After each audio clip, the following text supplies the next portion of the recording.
পুরুষ মানুষকে নিয়ে একটু কথা বলবো। পুরুষ মানুষরা আসলে খুবই অসহায়, কারণ তারা রাগ করে বাপের বাড়ি যেতে পারে না। হ্যাঁ, পুরুষ মানুষগুলা সবসময় ছাত্র।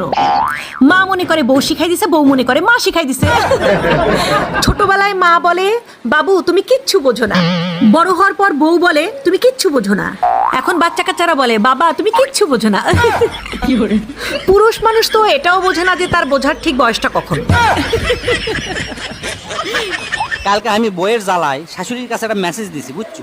কি মেসেজ দিছো দোস্ত? প্রিয় শাশুড়ি আম্মা, আমি আপনার দেওয়া প্রোডাক্টের জ্বালায় অতিষ্ঠ। আপনার প্রোডাক্টের জন্মগতভাবে গোলমাল আছে, সেটা আমাকে ডেলিভারি দেওয়ার সময় জানানো হয়নি। আমি পদে পদে হয়রান হয়ে যাচ্ছি। দয়া করে মাল ফেরত নিয়ে যান আর ভালো মাল দেখে পাঠান। তারপর শাশুড়ি আমার মেসেজে রিপ্লাই দিছে। কি রিপ্লাই দিছে দোস্ত, কত না? প্রিয় জামাই বাবা বদনা, মালের ওয়ারেন্টি পার হয়ে গেছে। এই মালের এক্সচেঞ্জ বা রিফান্ড অফার নেই। মাল ঘরত নেওয়ার সময় ঠিকঠাক ব্যবহার করার দায়িত্ব গ্রাহকের। মাল ডেলিভারি দেওয়ার সময় তার ব্যবহার বিধি ভালো করে কয়ে দিছি তোমার। এখন আর নতুন করে কোনো প্রোডাকশনের কাজ চালু নাই।